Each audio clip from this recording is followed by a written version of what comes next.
Okay. Depending on which watch you're looking at, it's 8:30. At this time, I'll call the March 12th meeting of the West Memphis Utility Commission to order. The first item on our agenda is approve the minutes for the February 13th meeting. Make a motion with approve as presented. Have a motion by Ms. Marshall, second by Mr. Hone. Is there any additions or deletions? All in favor? All opposed? Minutes are approved. Next item is the February safety report. I'll get the pleasure of listening to me talk a little more. Brett's not here today, so he put the report together and I'm just gonna go over it, and so short and sweet. As you can see, we still have not had any injuries. We didn't have any injuries or lost time accidents for the month of February. And you can see the last report is 144 days and 144 days since our last lost time also. So, tracking well on the safety report. Going over the training that was performed, you can basically read what he had, the safety meeting, you can see being present in the moment. In other words, just paying attention to where you're at, your surroundings, and be conscious of all the things that are around you that could be potential safety hazards. They've had the lineman apprentice started their coursework and testing for the next level for their apprenticeship.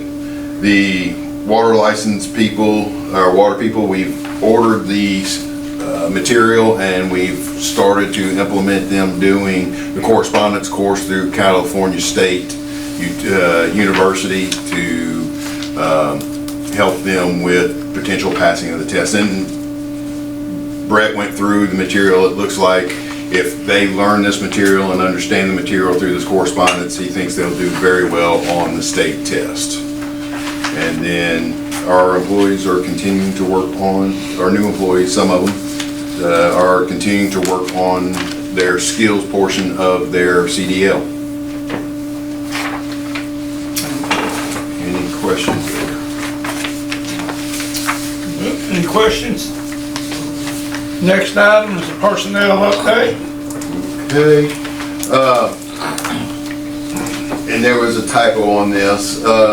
We did have one resignation from the electric department, so that actually is a 5 now for a number of open positions. A person from the electric department resigned to go to work for a contractor. It was a voluntary, so.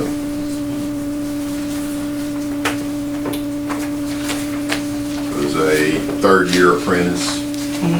So. Okay. Any other questions? Get them trained and move.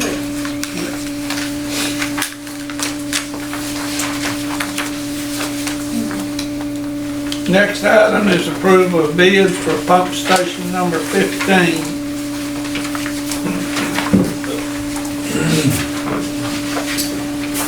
Morning, everyone. Morning. All right, just a quick review. Pump station 15 is located on Ingram.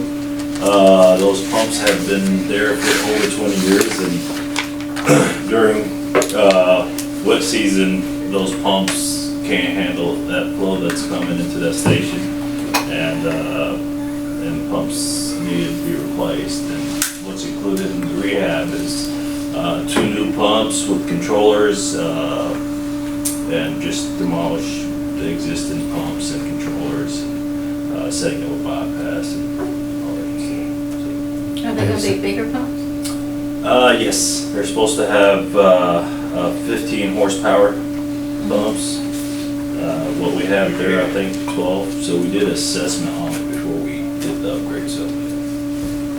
So it's going from 12 to 15 horse. 2 pumps or 3 pumps? 2 pumps. And I'm sure the pumps are more efficient than the ones Oh yeah, and even back when the others were new. Is that station up there at the ditch or? yeah. Okay. And by doing this, you think it's gonna keep, you said it wouldn't keep up with the With the flow that it's getting, Can yes. you do it now? I mean, you still have the same size pipe, so. Well, yeah, I mean, the pump's been there and they're not operating as what they're supposed to. Oh, So, That's why. yeah, so with the new pumps, you should be able to pump and work more efficient. Well, you got 3 horse, which I guess, you have higher horsepower and lower gallons per minute flow, but you double. So it's a 3 horsepower upgrade. So per based- pump, so it's a total of 6. Yeah, so based on our study we did, each pump was pumping about 400 to 500 gallons per minute. Yeah, so what we're putting now, both pumps, we're looking at 2,000 gallons per minute. Wow. Yeah. Okay. That'll do. That's- That's That- not great. Yeah. Not so much the horsepower, but the gallons per Yeah. minute each pump. I make a motion that we accept landmark. Okay, a motion by Ms. Marshall, second by Ms. Brown. Any further discussion? All in favor? Landmark. Oh, when you do that, put on here that it's like an Ingram, Okay. Just Tell us Yeah. where it is. where Sure, it is, yeah. so. Y'all don't know what pump station 15? No. We do. We don't. You know exactly what he's talking about. I agree. Inquiring minds want to know. No, You totally, gotta take I understand. a tour again. Yeah, We'll take you to a new one, clean one. and Ms. Brown has never Never had the been the tour, I don't think, have you? To do the tour. You have never had a tour of the plant? Waiting until the weather's nice. Yeah, I think we promised her one back when she came and it was about 110 degrees then, and we said, we'll The wait till. spring would be nice. If it's not raining. Okay, It's not raining. next item is approval for a quote for maintenance on transformer at Polk Street substation. Now see, that tells you Polk Street. You know where I it know is, huh? where it is. Yeah, but what number is that? It's a substation. It doesn't have a number. Actually, it does. Okay, Shooting in the dark. Good morning, y'all. good morning. So just to give you a little background, it is Polk substation. It's our only substation that the transformers are our responsibility. And just a little information just to tell you about what the service is gonna be on. You know, each transformer delivers the voltage based on a turns ratio. So each transformer has a load tap changer, which is gonna be what the service is mainly over. And each load tap changer is the only moving parts on the transformer, so it's the one that gets the most mechanical wear, and it's supposed to be serviced pretty frequently. But in November, we started getting some pressure relief alarms on the LTC, and I did some like research on it and kind of chased it down, but I contacted the manufacturer to figure out exactly what we need to do, and after investigating, they said it's recommended that these are serviced every 5 years. It's been quite a bit more than that since these have been serviced. But this quote is based on worst case scenario, so it's based on if all parts of the lease kit are used. So that's what that 12,500 is. That's if all parts. We know basically the pressure relief valves and stuff are going to have to be changed on it because that's what the alarms were. And then the base cost is the 34, and that's based on using all of the parts, but also the initial maintenance and everything. But I contacted a couple other utilities, and they recommended going with the manufacturer. This is not only the manufacturer of the transformer, but also of the LTCs on each transformer. And this is the quote for just doing one that we're having the alarms on right now. So the total quote is 34,620 worst case scenario. No, so it'll, 48. worst case scenario is 40. Oh, there it is. Yeah. I'm sorry. I was looking at that. The 12.5 is if there's a kit that comes through each LTC. I was looking at the wrong one. I'm sorry. Cost for use of lease kit, and then no charge if all parts are used from the kit. Yes, sir. I don't know what that means, but- Well, they're gonna go in and they're T. gonna drain the oil out of it and do Yeah. an inspection on each part and see exactly what needs to be replaced, what has wear on it, and they do the reason why the base cost is so much is because they do a inspection test on the actual transformer itself, because they wanna know if there's any faults or anything wrong with the transformer before they get into the LTC. So that's testing the transformer, servicing the LTC, and then giving us all the information we're And what going. does LTC stand for? Low tax changer. Like I still understand, but not. Well, I lost her right after she said transformer at Oak Street. So basically, transformer is just a bunch of coils of wire, that changes Yeah. the voltage. And nothing moves in that device except The that LTC. chain. Yeah, that because chain. to It give moves. the delivered like consistent voltage, it moves among the taps within there to make sure the turns ratio The number of keeps it coils, consistent, number yeah. of spinning coils. Yeah, so that's the only moving part, so it hasn't transferred on it. That's why they recommend a service every 5 years. Okay, question. Okay. We have two of these, Yes. right? Yes. Would we save any money if they inspected and did the second one while they're here on site? And the answer to that is, I think it was about $4,000. Yeah. But Oh, okay. it was not a substantial amount of savings. So because this one is giving alarms and we're having issues with it, that's why I said, let's bring this one forward now and get it done. Okay. So how long has Immediately. it been since the last one was maintained? The same amount of time. But, We haven't had any That's not- alarms for like temperature. That ain't broke. change. right, I don't have This one any has a currently. slide. We will be doing this next year Yeah. on the other transformer. Okay. Yeah, trust me, I won't be waiting long, but I've got alarms on this one. Yeah. I've got equipment telling me I got issues. Okay, I got you. So this needs attention now. Yes, Right. And if the LTC goes down, the transformer goes down. This And is it the same causes more company problems. you use Yeah. last year. again, this is the manufacturer of Yeah. of the equipment, but, And they come in with everything, like if they find a certain problem, they can overnight parts there, they come prepared for like worst case scenario of everything. So everything will be done within the first trip and then this also. here, I'm gonna tell on ourselves, this has not been done, Oh, no, Ever. ever. yeah. How old are they? They put 98. in 98, yeah. Yeah, that's why I'm like, oh, that ain't good. We do oil samples, but they've never been certain, and it's recommended like maximum of 5 years. So Well, 50,000 every 5 years, basically? Yep, Yeah. And this is just. running electricity is expensive. I mean, how much those transformers are, how Yeah, expensive? you're talking about a $750,000 transformer. It's full of substances that and you we can just throw away. completely rebuilt that station in what, 98? Yes. And then took it over. And like I said, that's the only ones we own. I was like, we don't have the experience or like the safety equipment to even be able to do this, and so. They did. I make a motion that we repair Second. what needs to be done. Gotta do it. Second, okay, have a motion by Ms. Marshall, second by Mr. Holmes to, how you pronounce that? Walker Shaw. Waukesha, accept Waukesha's proposal to inspect and repair our transformer at Polk Street. Any further questions? All in favor? All opposed? Motion passes. You're welcome. Have they got same water shower? I would think that there used to be at one time. Okay, the next item is approval to hire HR partners to write employee handbook policy.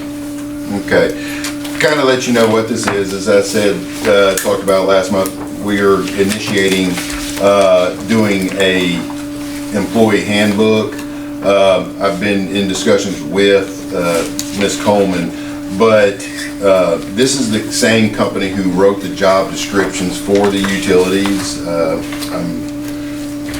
They've got extensive experience in doing these kind of things, and I feel very comfortable in their ability to do this for us.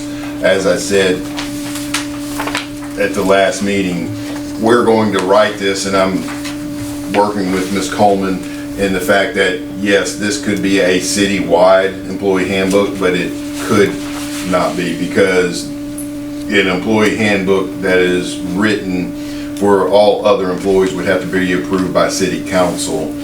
this board has the authority to oversee personnel policies and personnel issues associated with the utilities based on an ordinance. So we are going to I want to move forward and write one, and we're going to include all departments, but my end goal is to make sure I have one for the utilities written, okay? If the rest of the city wants to use that same policy manual, I'm all in favor of that, and it also would help her having a single, but I think that this is very prudent that we need to have an updated employee handbook. We're solved the executive session before we ever got there. Correct. Okay, City now- council, they're aware of what we're doing? The mayor is aware of that. And when the job descriptions We've talked were, about it. when the job descriptions were written before, were they not written across the board for the entire city? They were, we did consult with this particular vendor. I'm sorry, I didn't mean. No, go ahead, No, go go ahead. ahead. Because I wouldn't have privy to, I don't know what, I No, know we they were did written have for all the us. job descriptions, working with this group, with the job descriptions, and we were satisfied with some of the things that were written. Okay. And did we not have jobs that kind of overlap between the city and the utility? We separated all our jobs at that point where that all, it's like, they are completely separated. Okay. The job descriptions, you do not have a job description that is the same for the utility, that is the same for, I can see that they do some of the same essential functions, but they have separate job descriptions. Okay. So are they gonna write policy and then the handbook, or you're trying to incorporate it all in? All is one. All in one. Are you comfortable with working with these people? I am, Okay. I am. I mean, I'm not, we worked with them, it took several months to get Right. whatever we needed to get done. And they were able to work with us and be patient with us and, callbacks and things that maybe we needed to look Look at. at this. Yeah, absolutely. If we need to take some things back. Yeah, with their reputation, they've worked with other cities before. They've worked with other, agencies and things like that. I feel comfortable with working with them. The fee, Yep. the amount of money it's gonna cost us. Yeah, All right. but I think that's a very low cost Yeah. For what you're getting. for what you're getting. It takes hours if you do it right. But this company already has a template that they're going to sit there and just blow through. I mean, I guess you do it enough that you're able to kind of, Still gotta. I know, you gotta- What you Yeah, you want gotta- with somebody, that's right. And it's still. it's very very line item specific, you're right. If but- you're doing it right, it still Yep. takes a lot of time. Well, and with them having experience and having attorneys on staff, it could potentially save much more than that Oh, most definitely. in the future, from a legal standpoint. They could save 1 hour's of legal work. And, yeah, I was very surprised at the fee. I thought it would be probably 5 times more than So need a so. motion? I make a Yes, sir. motion. Okay, go ahead, yeah. Have a motion by Mr. Holmes, second by Mr. Burns to approve the HR Partners proposal to review and revise employee handbook. Any further discussion? All in favor? Well, okay, I had one question. Do we have a handbook revised and then Yes, we do have one yes. that, okay. But we don't really have policies with them. Okay, any further questions? Very good question. All in favor? All opposed? Motion passes. And I apologize, I did not get this on the agenda. I put in front of y'all, and I guess it's just says update, but I put in front of y'all, and I'm looking for some direction. Okay, as y'all know, the city just recently approved a minimum city employee hourly wage of $14, okay? As you can see, I listed at the top, you can see the top block, there's 1, 2, 3, 4, 5 positions that those affect. It's 5 positions, and then you see in parentheses the number of personnel that are affected by that, okay? And I apologize, it's only on the bottom one. I didn't copy and paste it. It's actually, there's 5 on the customer service rep, 4 full-time and 1 part-time. I'm trying to figure out, or I'm debating on what is the best way to reset the whole pay scale to the way we had previously done it. And let me just kind of start out with the second block is set up so where if you just slide the $14 to right below the where one of their yearly salaries were. In other words, you can see I slid all of them, like the top one, the receptionist, the previous starting pay was $11.50. Well, if you slide $14, that is right below year 10, okay? And then her year 1 pay would have been $14.02, okay? And then year 2, $14.30, $14.58, $14, okay? That's how I did that scale. The one below it is starting out where the $14 is the starting pay, and then they get 2%, 2%, 2%, 2%, and that's how our pay scale was originally set up, that you have a starting pay and then you step increase by 2% each year. I'm just looking for a little bit of direction. If I had my choices, I would prefer just to reset the pay scales to the bottom block, and then the people will be adjusted appropriately based on their years of experience that they've been in that job. And you can see that how many of them it affected. Like I said, at the very bottom you have 1 receptionist, you have 4 watchmen, 2 of those are full-time, 2 part-time. We have 1 stores clerk, and then you have 5 customer service clerks, or customer service representatives, 4 full-time, 1 part-time, and then our 1 janitor.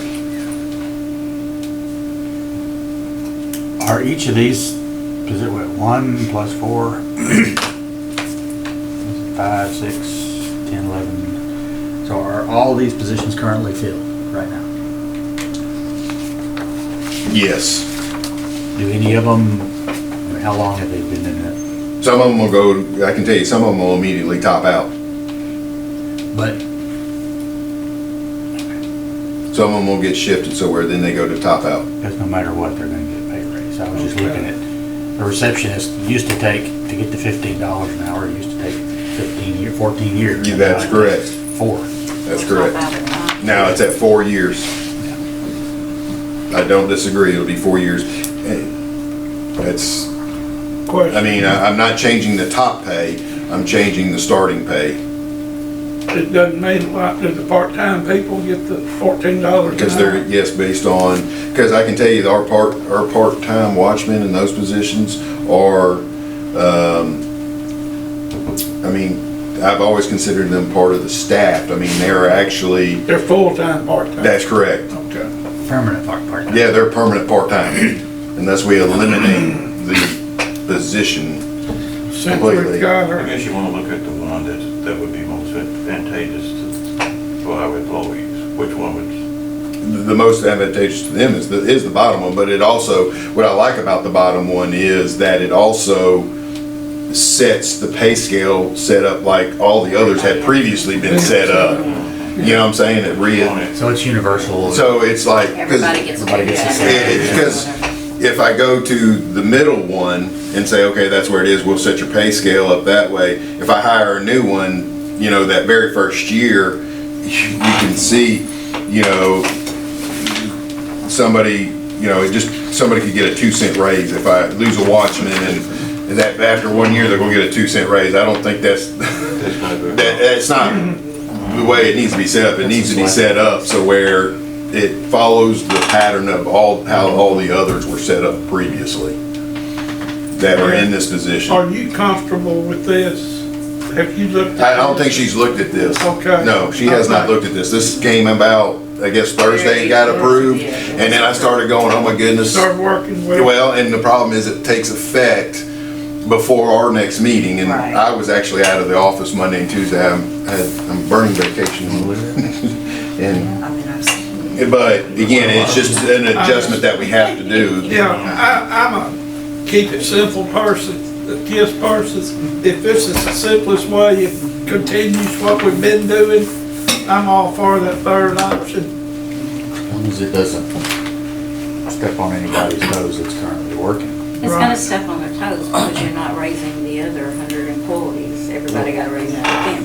It's gonna step on toes. It's going Not a whole to. lot you can do. That happens in But not any, whatever you do. No matter what, somebody's gonna be upset. I don't care what you do, somebody's gonna be upset. I will make a motion that we accept the starting $14 with a 2% raise each year. Okay.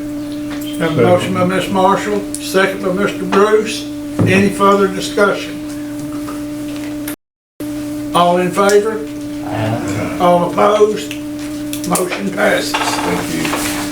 Just kind of some quick other updates. As y'all know, I've been in the process of doing an RFP.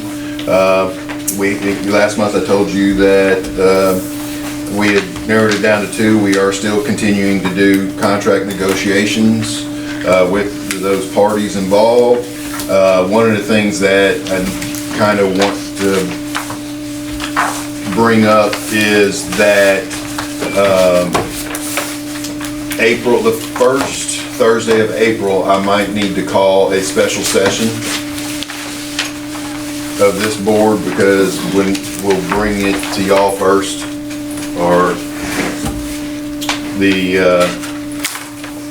proposal, and for approval, because you remember how we normally do this, where we have to approve it by in the morning, we get pricing, have to approve it by this commission forwards it to council then approves the proposal. So I think we'll be ready to move forward with the extension of our contract, or I shouldn't say an extension, a new contract, or potentially an extension of our contract come the first Thursday of April, Question. which I'm not sure of the date. With the, seems to be April 2nd? drop in everything, in fuel prices and all that, is anybody willing to give you a quote on power that's produced by natural gas and stuff now? I mean, Because had natural gas dropped out like, well, when you say, I mean, when we went to MISO, remember, it's a market-driven pricing. I mean, it's Right. not, it's, you're in a market, so it's, the prices that are being given to me are based on the market, which is a blend of just products. Whatever product,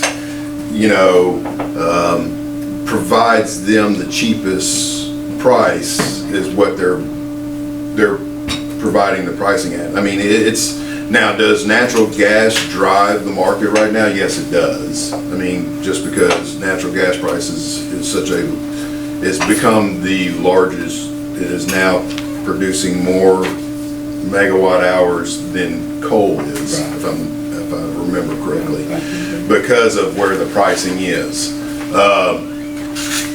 And so I don't disagree that our pricing is very favorable long-term. But again, when you start asking for proposals that are 5 years out, there's risk involved and they price that risk. So I mean, yes, I can sit here and tell you, if you want me to buy energy from the market today, I would be better off buying it from the market than my fixed price contract. But are we willing to wear that risk every day of whatever the market does is where the pricing is? As y'all know, environmental regulations drive the price of energy quite a bit. I can tell you if natural gas prices are very low right now. If we have an instance where we have regulations that go against fracking, natural gas prices will go the opposite way. The reason natural gas prices are so low is because of the capabilities of the fracking drilling process and how much gas they're able to withdraw from the ground. And they have an abundant amount of gas and able to get it. Why can't we do a cost plus contract? When you say a cost plus, Well, explain. 2%, whatever the fee is, we're gonna pay the cost of energy plus a flat percentage. Are you willing to wear that risk? If No, it's gonna- it's a contract. No. Or, hold on, But see, or that is it's still still a a cost cost plus. Yeah. Because the cost is whatever their cost is, and if natural gas prices go to $8, are you willing to? We're gonna for have me? to. Are you, no, I'm No, not. we're I'm gonna have a locked in. fixed price But how long are they gonna be able to sustain that? for 5 years. Maybe. Well, you're right, at some point, but I know I got 5 5 years. years and then we. And then I'm out there. As long as the tap doesn't shut off. You're absolutely right, but everybody will have that same effect. I'm able to go and secure a contract that has a fixed price that I can guarantee power to my citizens. I'm looking at till about 2026 right now. And I'm also in the process of looking at some other facilities to help look at things long-term. Okay, so generation, owning generation. Yeah. Like we have our Like coal we units. currently do now. That's correct. Instead of doing the prices, but, you know, I don't disagree with you that when you sit there and in hindsight go, oh man, we should have stayed in the market, we should have stayed in the market. Who is willing to take that risk? I can tell you, you go back to 2005 and we signed a contract and we had to have a cost of services increase, if you remember, because natural gas prices were so. We had some sister cities say, man, those prices are high, we're going to drop out. Well, natural gas prices went from $8 to about $15, and they actually went and had to pay a higher. And then we had the 2008 housing, and natural gas prices have dropped and have stayed low since then. And that's the other thing I want to talk about, is kind of give y'all an update, and I don't have any financial updates, I apologize for that. But if y'all remember in 2016, the utilities lost $1 million. And if y'all remember, my explanation was energy prices were really low. They're so low right now, or were so low that the coal plants did not actually run. Also at that time, the temperatures were at a level that we didn't have a lot of sales. We're seeing that current phenomenon right now. Very mild winter. And you got fixed costs there. And very mild winter, and we make our money on our energy sales. If my energy sales, and as y'all know, if y'all look at the last 2 months, you've seen a credit on your fuel adjustment. So on the energy side, I'm giving you money back, but I still have my fixed cost. Now, I can tell you, I've already looked at preliminary numbers for March. You're getting another credit on your fuel adjustment, okay? But again, you know, I'm just giving you a heads up that the past couple of years, we've seen some elevated revenues. This year, I don't think right now, unless we have an extremely hot summer, I'm not seeing those elevated revenues and could see some financial issues, okay? Now, the difference is in 2016, we wrote off a substantially large number on the write-off. If y'all remember, it was around $800,000. We won't see that, okay? But with our current sewer issues going on, I'm seeing an elevated cost in sewer maintenance, okay? So I'm just giving you that as a heads up. It's still early. The winter was, you know, we make our money in the winter and in the summer. I can tell you, we didn't make any money in the winter. The summer's still to come. Welcome to the ice business. Yeah, it's the same thing. Yeah, Okay. this is a temperature driven. And And our credits are due because of the way we have structured our energy rates. Yeah, our cost of service, Utility rates. yeah, our cost of service fee is extremely low. It's only $6. So, you know, And technically, it takes more than that to cover. it takes more than that to cover my fixed cost. That's right. There you go. Here's something else, talk about fracking. If it starts shutting down fracking, because it's not profitable. And, so that's gonna reduce the supply of natural gas. I think I heard $55 a barrel of oil is kind of their break even. 60 they make a profit. I think this morning it was 30 something. Because of the influx of Yeah, go to- all this, nobody's going anywhere. They're not burning fuel. And, Price figure The gonna market get got sick. flooded too. oh, well, yeah. And I've heard the same thing. I haven't heard that fracking is going to start shutting down. I actually went to a conference and a natural gas guy talked about, and he said he's exactly right. Right now, natural gas people are losing on their drilling. They're actually producing at less, but they continue to go out there and secure because they got to keep, you know, some profit.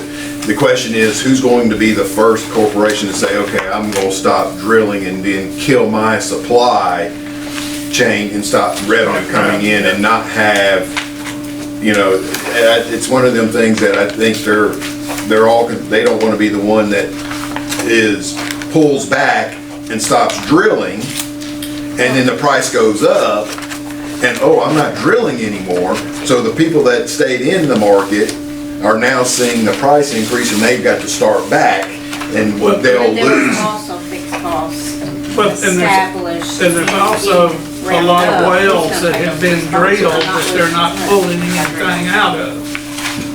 Plus, something else I heard this morning, you know, there's no good news out there economically.